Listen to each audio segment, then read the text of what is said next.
Hello YouTube, Chance Paladin here, doing another training class for you, internal auditor stuff.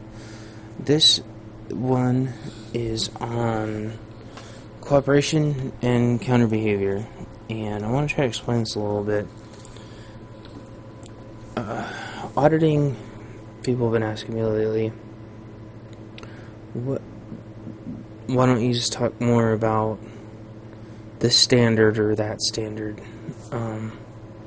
Where can we hear more about that? There's a ton of stuff online about specific standards. There's also classes. They will take thousands of your dollars just to tell you what's already in the standard, give you a little certificate saying that it's now okay to audit or whatever, but they don't actually teach you very much, and I'll explain why, and my training classes are going to get more and more and more into it. Auditing is very little about the standard, and a lot with dealing about people, which is why this video and my next videos moving forward are going to be increasingly more important. It's because auditing is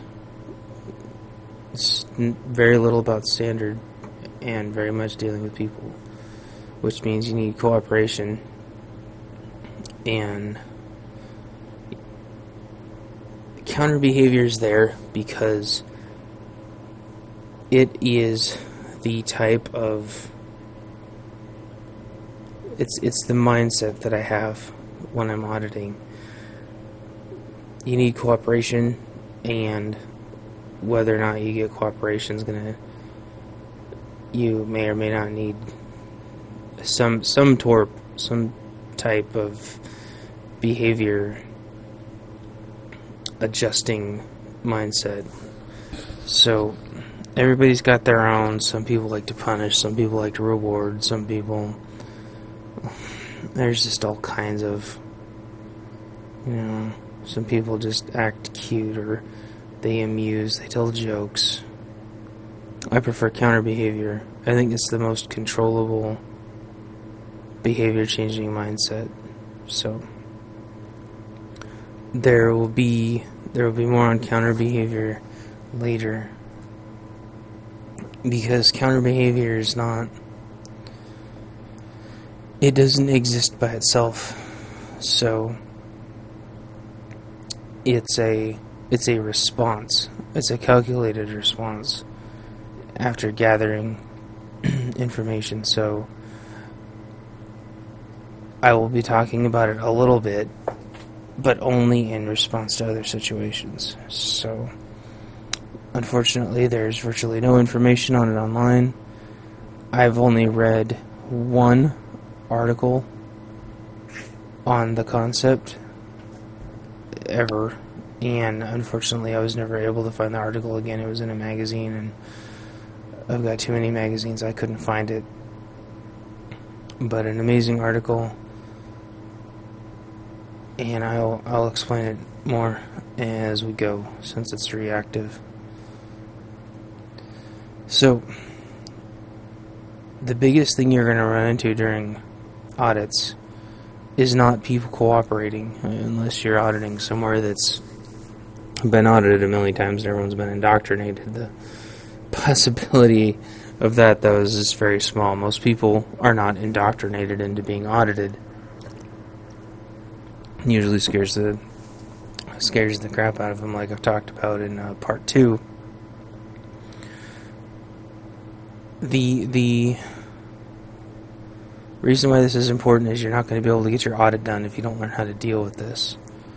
So the types of resistance, audit resistance, I'm going to be talking about are chat combat, also known as the war of words, the bubble, micro-arguing, the idea that complicated is incorrect, plan B, introducing new arguments mid-discussion, nervousness, one-upping, parallel arguing, and a massive defense. I came up with these myself, but they all categorize things that are very real that happen no matter where you go. So, cooperation, counter behavior, a little bit of background. Cooperation is two people moving towards the same goal. You think of it like synchronized swimming, two people swimming exact same time. Hopefully you're familiar with that concept. It's kind of weird now that I think about it. I'm not sure that very many people are going to know what synchronized swimming is, but maybe there's something on YouTube, I don't know. Or maybe you're familiar with swimming. Cooperating is nice, obviously, because you can accomplish a task much faster and more efficiently. There's going to be a certain level of conflict that's healthy for a project, but you can't cooperate without completely halting a project with poor reasoning. There's classes upon classes upon classes of conflict resolution. I don't have a class on conflict resolution yet. I don't know if I need one. I'm not sure even if I had one if it would help, because unfortunately conflict resolution is going to be happening 24/7, 365 when you're not auditing. So I just need to get you guys and gals to do the little bit of conflict resolution that you need to get through your audits.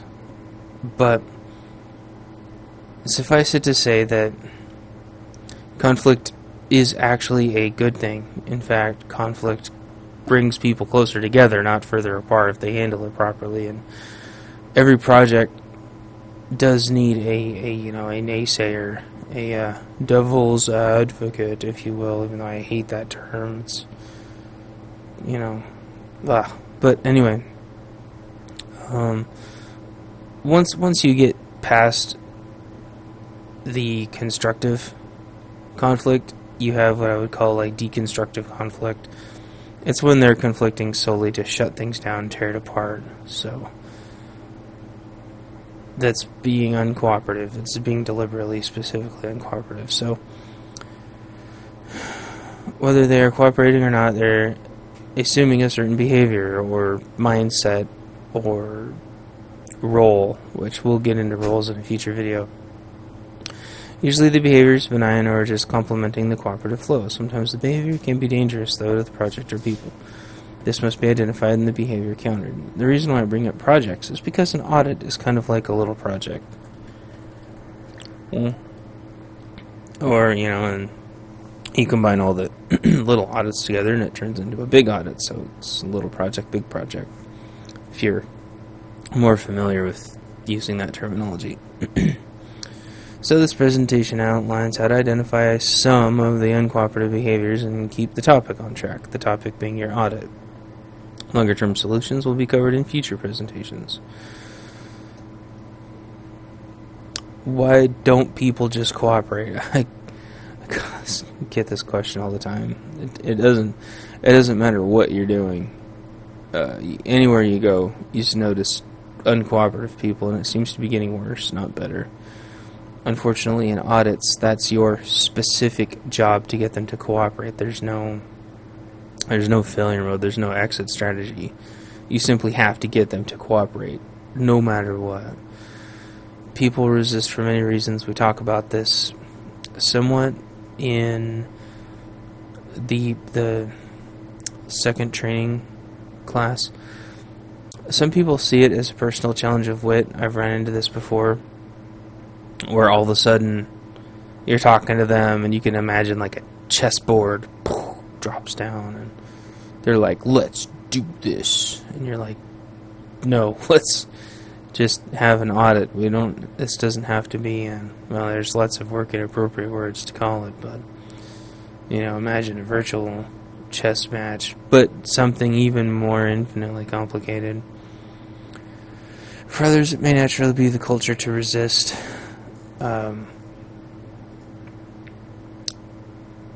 I guess imagine if I've had this happen before, where I had to go audit other compliance departments, and they're just about impervious to anything because they're used to, for example, being in a courtroom all day, like when I've had to talk to legal. And I go, what do you think about this? And they go, well, what do you think about this? And I go, okay. They're not being smartasses. They just do it all day for a living, even more than you do. That's why you have to constantly maintain your education vigilance. So you can... You need to be on the same level as these guys. You need to see them as their equals. If they have a culture to resist, then you have to rise to that challenge. But just don't make it about wit. Make it about education and knowledge sharing and being on the same team. Remember, you're an internal auditor, you're part of the same company. They need to remember that and take off their court hat and put on their employee hat. Some people may believe that your audit will not add value, or it will take valuable time away from their employees. That's more of a management thing. I've had managers say, we don't have time for this right now. Oh, blah, blah. Well, they're never going to have time. And then if they have too much time, they're going to say, well, we need to be working on other things. We're finally between projects. There's never a good time. And if you keep going up one management stream and they keep saying that, you've got to go up another management stream. If it keeps happening, it's got to be documented. So we'll go over that. There could be situations where employees are fearful of losing their jobs. I think we covered that in part 2. Or maybe part 1, so we'll go into that one more time. It's very important. Maybe they weren't trained enough through no fault of their own, too afraid to ask. I'll go over that. I've done audits before where they didn't even know there was an audit coming, which is horrible. They're always supposed to be given a heads up ahead of time and all the training they need to know to deal with the audit, which is what I would do, but they also had management reps that were supposed to do it. So we'll go over that. Sometimes people don't know the answer, but they won't tell you that they don't know the answer. We'll go over that.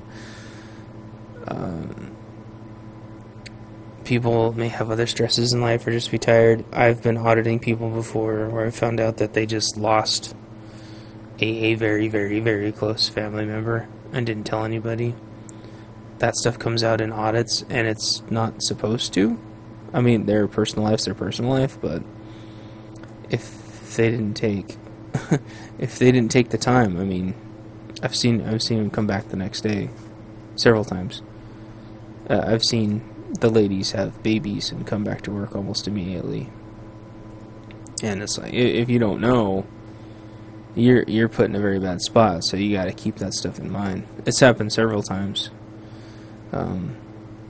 with new babies, new mommies, and people losing loved ones, people right smack in the middle of bitter, brutal divorces and stuff. You got to keep that in mind. So, or they may be trying to hide something. There's a lot more.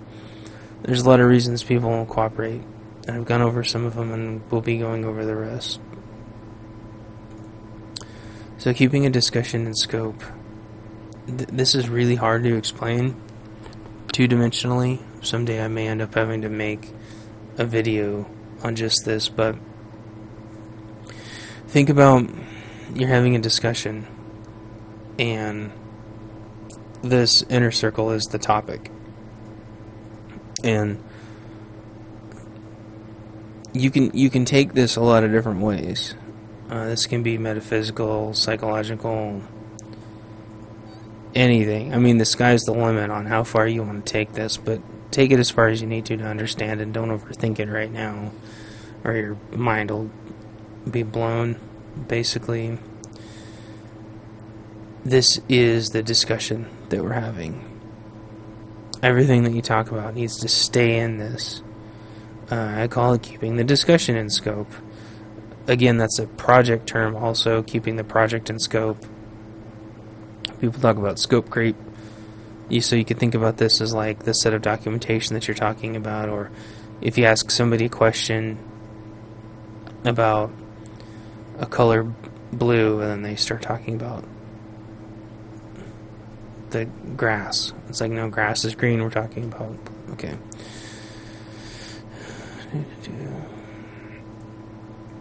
So people stepping outside the circle for any reason, the topic needs to be tabled for later discussion, so the discussion can be kept in scope. And he's going, "Where'd you go?" And the little marble ran out of the circle. Taking a discussion and direction out of its unintended area multiple times is considered disruptive and needs to be addressed. Keep that in mind. Don't let people get away with it. You can let them do it once, but I talked about that in part 1 or part 2. Write down every time they do it. If they do it a couple times, it needs to be addressed. You need to keep people over here where you are talking. Don't follow them. Following them is very bad. Again, I talked about that before. So I hope you've watched video 1. Try to remind the person they're taking up the next person's time, and if the idea is important, it can be added to the next agenda. And not only can it be added to the next agenda or the next topic item, you can write it down, and long term, add it to the next audit. Add it to the next audit. So it could be a month from now, it could be a year from now, but you should always keep those notes. So before you do the next audit, you read the audit notes on your prior audit. And you'll remember this because you'll have written it down. You say, so-and-so went off on this tangent, this tangent, this tangent. If any of them were interesting enough and maybe they revealed something really not severe, but definitely worth another look, it's possibly the next audit you would want to go look at that. And then you can even tell the person that and say, "Hey, we're running out of time. That sounds really interesting. I'm going to put that in my notes to review for the next audit." Okay. Unless it's super important, but you shouldn't be taken off guard that often. So, if you can maintain this, it keeps everyone happy and the meeting or discussion going. Because all the social butterflyery in the world and all the tangents in the world, while they may seem nice and comfortable, you have to maintain a balance. You have to still get your job done. You still have to get your work done. So let's talk about some more specific situations. That's kind of the general. Now we're going to get a little bit more specific. So the circle, the scope that we talked about, I call that a bubble. And it can get, if you stay in the bubble for too long, it kind of clouds over, so to speak, and then you can't see some people say, the forest from the trees, or you can't see the sky through the clouds, and you kind of just get locked in it, and that scope turns into an arena, a bubble. The two people get so focused in that area, it's such a narrow scope, they're unable to apply their successes and failures in the discussion to the original divergence in the topic. They're not able to even remember why they were talking, arguing, fighting, whatever it was. It just turns into a battle, and they forget what the original idea or concept or topic even is. They're focused on only winning. So at this point there won't be an agreement or even an understanding of why the other is disagreeing, because they don't even know what they're talking about, why they're talking about it. And so you've got to be able to step out, maybe quietly, maybe they don't know you're doing it, but you have to step out in your mind and try to figure out what the person's doing, why they're doing what they're doing, why they're saying what they're saying. So if they're not giving you what you want, you have to be able to figure out what kind of method or tactic they're using to not give you what you want. Which gets us to one of the methods I see the most frequently. They start to fight the actual words that you're using, and they can either fight them with a logic argument or an emotion argument. You say a word and they go, I don't think that means what you think it means, and then all of a sudden they're working on derailing your argument. Or they say, I don't like the way that word makes me feel. And it's like, that's not what we're talking about. And they attack your words. And this happens all the time in arguments, especially heated arguments or emotionally charged arguments.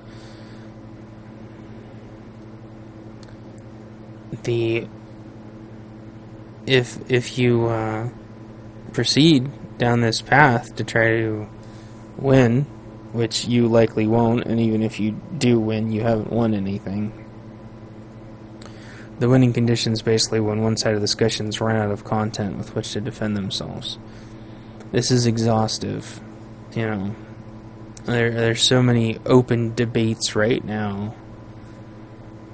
I could bring up any one of them, and they're all just super emotionally charged. No logic whatsoever. They bring up stuff that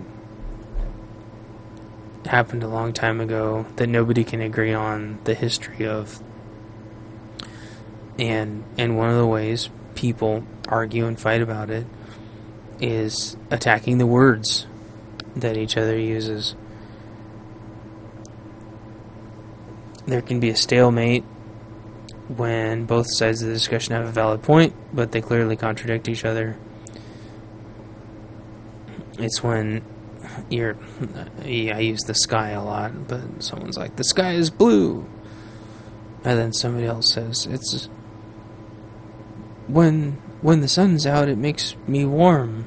And it's like, yeah, okay, you're both right, but that doesn't solve whether or not we're going to agree on whether it's a nice day or not. So there has to be middle ground.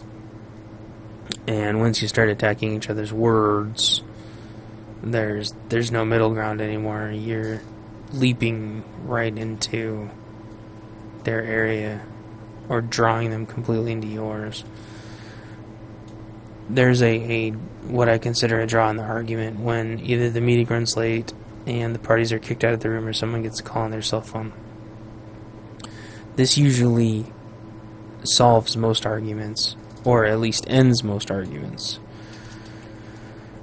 The problem with those are that each person has their own mind made up of what the outcome was, and so you have to go back to your desk as fast as you can and write a follow-up and try to document what you think you agreed on. And then if they don't email you back in a day or two, then you really haven't gotten an agreement on anything.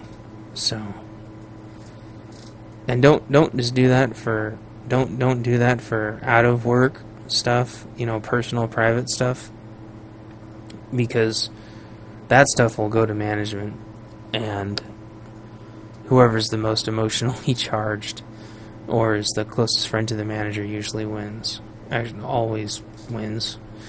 Or whoever's been there the longest. But for audit-related stuff, you have to be able to establish lockdown and document everything that's going on. So, I would say it's an automatic loss if you're too tired from arguing to do a good job defending your point of view. This could go for either side. Maybe the other person runs out of energy. Maybe you'll run out of energy. The better you get at it, the less likely it's going to happen, but it can still happen. I have met people that can argue with a straight face for hours. I've met people who seem to be able to do it indefinitely. So, and there's others that can't stand 5 seconds. So, your plan should never be to wear the other person out.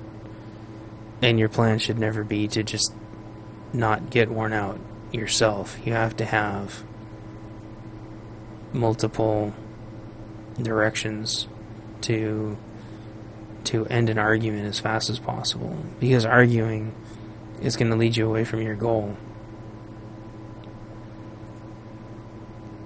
which is it's also, though, why you need to make sure that you're rested, why you've had food, good food, and why you always carry a lot to drink with you.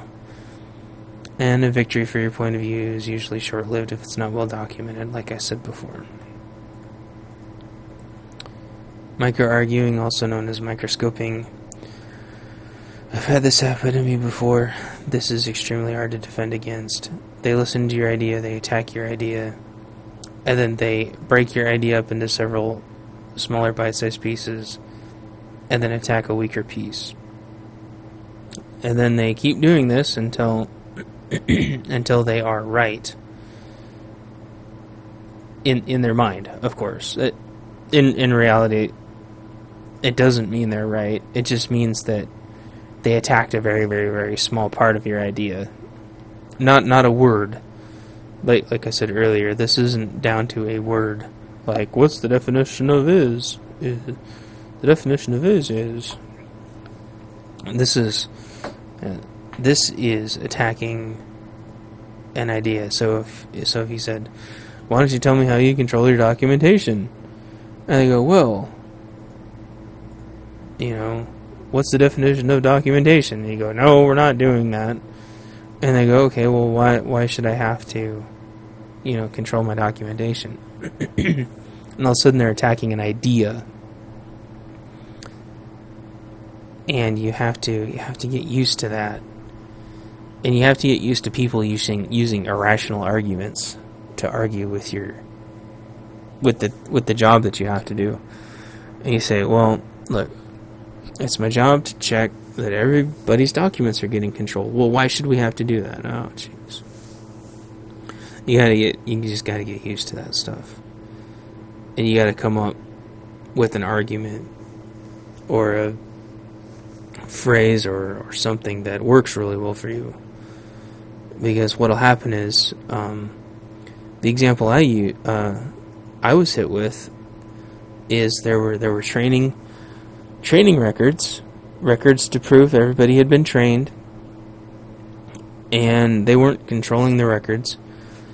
And I said, 4.2.4, so you got to control your records. Oh, no, we don't. Like, yes, you do. Well, why? I'm like, they're records. They have to do with the education of employees. ISO 9001, you have to control records, and training 622. You gotta. And boy, oh boy, we just. There was no way. And since they were just able to sit there and resist, since they refused to accept what I was saying, we couldn't get anywhere.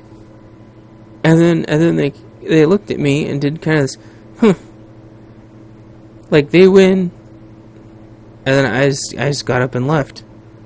It's like, wow, you just thoroughly rejected the absolute 100% truth that the whole company has already agreed to follow, but apparently since you're just refusing to accept it, you're not gonna do it now. And I promptly went to their manager, explained the situation, and they did the same thing. And most of those people were not around very much longer. That was a bad situation. And I know I usually say, employees aren't supposed to get fired, da-da-da-da-da. Unfortunately, sometimes when they are specifically choosing to not do what everything was documented, they told them to do it, they had all the tools to do it, and they're simply choosing not to do it sometimes. Sometimes it has to happen, and some of them move to other departments, and some of them are gone. So, don't let what you're supposed to do, don't let your job get invalidated while you're arguing. Don't let them tell you that they don't have to randomly adhere to sections of the standard just because they don't want to. If they want to be exempt from a section of the standard, they have to document why. It's got to go to management, and it has to get very carefully recorded. You can't just, we've decided we're just going to stop controlling our training records because our training is not vital to the company. But then you go ask management, and they go, every single person in the whole entire facility is supposed to have this training because this is how we're operating our business from now on. And you say, well, you can't have both. It's got to be one or the other. Because you're not documenting your records, you're not controlling your training. So anyway, I've spent enough time on that. Complicated equals incorrect. I hear this one fairly frequently. I don't like it. It's frustrating. I gotta be honest. It's operating on the basic fear principle that a process is so complicated or so big, can't be understood. There has to be something flawed with it, just based on the law of averages, whatever. Therefore, it's wrong. Because I've seen flowcharts with thousands of decisions in the matrix going from one wall to the other, 50 feet plotter printed. And yeah, there were flaws. Nothing that big is ever going to be perfect. That's not the point. The point is that just because there are flaws means that the process is inherently wrong. There can be flaws without something being wrong. And the example that I use is a car engine. You turn your key every morning and your car engine hopefully works. But engines are really complicated. But you would never say, oh, my engine's so complicated, it's not going to turn on today. No, it's going to most likely turn on and you'll be able to go do your job or wherever you need to go. So don't let people tell you that a process is so complicated that it must be wrong. It's simply not true. In an undeveloped environment, when they're just learning, when they're just getting certified or working on being certified, there's processes that may be documented wrong. But if people are, what I always remind everybody is, as long as you're producing product, and their product works, and the customers are satisfied, you're probably doing everything okay. It may not be the best, it may not be completely documented properly yet, but you can't run around saying that, oh, this is wrong, and that's wrong, and this is wrong. Well, it just depends on your perspective. Okay, so the best thing you can do is document it and work on improving it. I call this Plan B. I heard this from a lawyer show I used to watch a long time ago. Just because something else could have happened means that nobody suddenly has to take responsibility. And I've seen this before. You're talking to somebody in audit and they go, oh, well, anybody could have made that mistake. Oh, you hear that all the time. I hear that all the time. Oh, anyone could have made that mistake. That's an easy mistake to make. Don't ever say that in an audit. That's terrible. I mean, what if you're making medical equipment or something and somebody said, oh, well, that's a screw up anybody could have made. You go, whoa, stop everything. What do you mean? How often does that happen? Where is it documented? Where's the quality control? What's your failure tolerance? How are you measuring this? So, and then they go, oh, it's right here. And then you see that it's 100%, success, or whatever. And it's like, okay, this person's just plan Bing. They're just blaming random. Nothing's even happened, and they're just blaming random stuff that doesn't exist.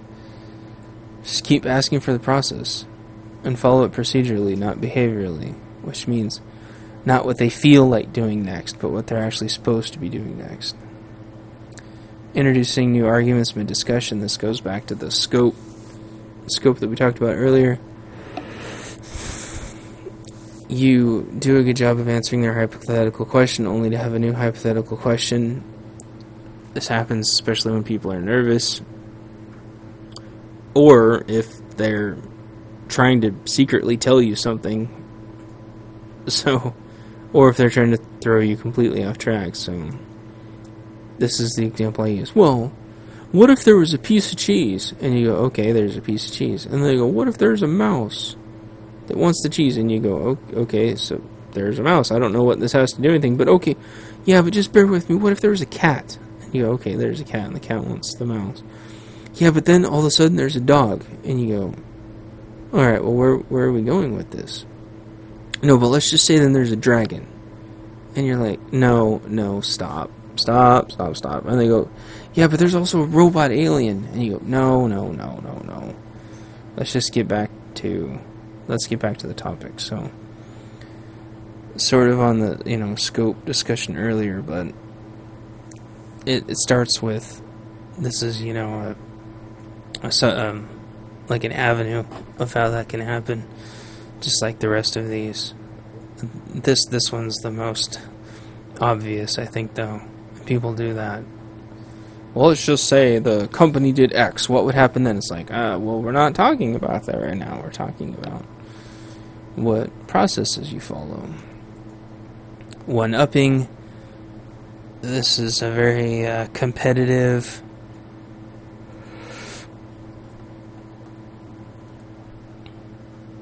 This is a very competitive topic where people always have to be one-upping each other. For example, you'll hear this over the cube. Oh, well, what did you do this weekend? Oh, I washed my car. And the other guy's like, oh, I washed 2 cars. It's like, what? I don't care how many cars you washed. I was only answering your question.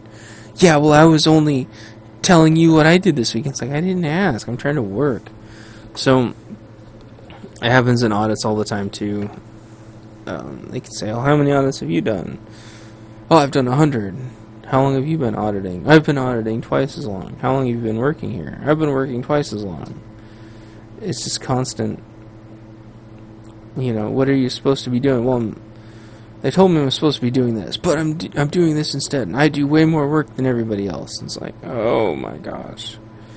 Just tell me what you do. Tell me what you do. Well, they do this, but I do more. It's just unnecessary. You gotta focus on what they do, not anyone else, not their imagined performance record. You gotta be able to tone them back down and focus about them. And you can do that many ways. It just depends on their personality. But you have to be prepared to get them back on track. Just ask them, say, I'm sure you do a good job. Can you... But I don't know what you do.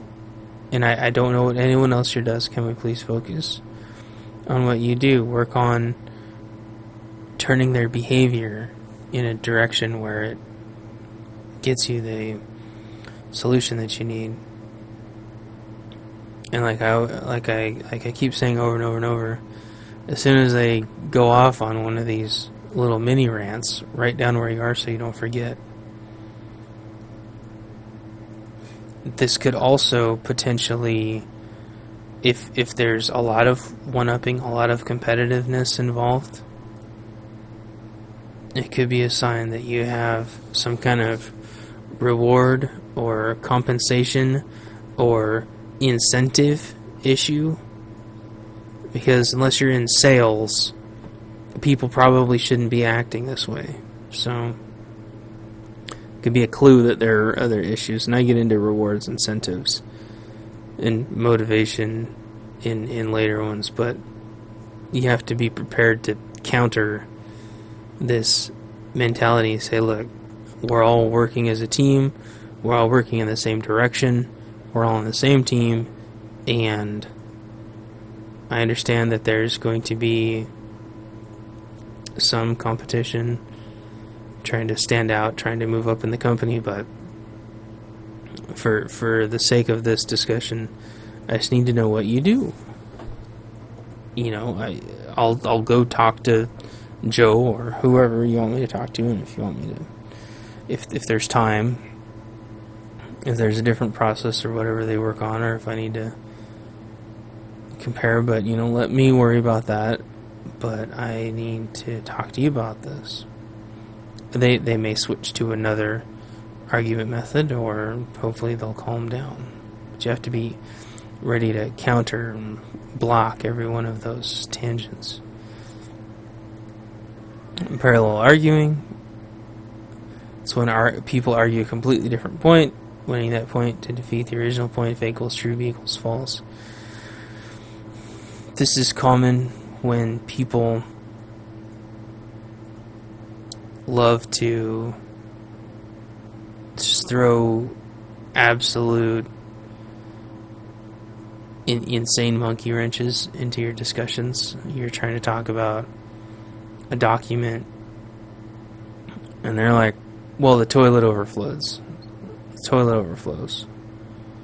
And you're like, okay. And then you write it down just to humor them and to think about talking to maintenance later. And say, okay, I'm sorry about that. If I wrote that on my agenda, I haven't talked to building maintenance yet, I'll bring that up. Can you please can we talk about this document? And they go, well, if you don't do anything about that toilet, then I'm not going to talk to you. Oh, okay. I assure you, I'm going to talk about that. Can we please talk about this? Well, if you don't do it, I'm not talking to you. Sorry. Can we please talk about the document? I only have 15 minutes, and your manager said that you would talk to me about this document. So, and they're like, well, the streets, the parking lot signs aren't identified very clearly, and they keep moving them around and repainting construction and throwing all their money away. And you go, what are you doing about that? Say, I'm not. You just keep going back to the topic. If they do it 3 times, say, okay, thank you for your time. I got everything I needed to know, and I appreciate it. And then you just let them go back to their manager. Hopefully their manager's supposed to be just sitting there with you. But if not, then you need to go talk to their manager, explain what happened so their manager can come back with you. They don't get to argue about something else and then shut what you say down. And I'm going to close this out with the massive defense, which is the unstoppable force versus the immovable wall. This one is very hard to keep up. This is kind of where everything ends up if nothing else works. It's a challenge. They're literally challenging you. And you ask them a question, and they don't even acknowledge that you. They may not even acknowledge that you asked anything. It may just go right past them. They may just make it to where you're talking right past them. And they say things like, well, before I answer your question, let me ask you this. And, write down your question so you don't forget. And then, depending on how outlandish it is, humor them trying to answer the first one if it's not too inappropriate. But after that, you need to be aware that they may be trying to subvert the audit. So, I need to know why you're asking before I answer. Oh man, I hate that one. I'm asking because it's an audit, and I need to know that you're controlling your documents. Well, why me? Why this? Why now? I get all of those. I get all of those questions. Why? And they just keep trying to suck your arguments up into black holes. And I go, well, before I answer, I need to know where you're going with this. I need to know what's going to happen to my answer. I need to know what led you to this question. If you haven't told them already, and if something actually led you to the question. So, the solution I provide, how you counter this behavior, is to be honest with them. Don't sink down to their level, but let them ask you one question, as long as it's relevant. You're asking because you're an auditor and it's time to check this process. You say it's randomly sampled processes, and this is the process you wanted to check. You check a couple of processes per department, per quarter or a year, depending on the proportion of processes to department.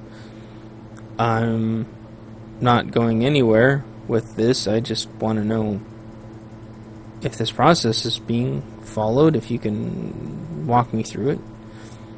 And what led me to this question is you're the next department downstream, so you should be honest with them. Don't get sucked down, but definitely be honest. So, just to close this one out, during auditing presentations and meetings, you'll meet a variety of different personalities, some good and some challenging.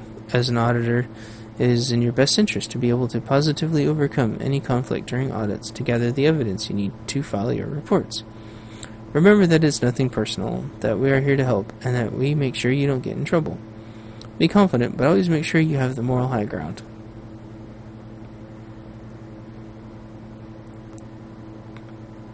Remembering that it's not personal is really, really, really important. One of the things that my boss told me I'm never going to forget is you're not doing this job to make friends. And that's the hardest thing. It's not the hardest thing to remember, it's the hardest thing to cope with. Some of these people are unfortunately going to be your enemies after these audits, but you're still going to have to work with them, which means being professional, not taking it personally, and not making it personal. We get into that in later videos, so that's what I will leave you guys with. You've got to be able to work with these people. Yes, they may sneer at you as they walk by for years and years and years, but you need to be confident in yourself that you did your job. You did the best audit possible. You were fair. They are the ones that made that choice, not you.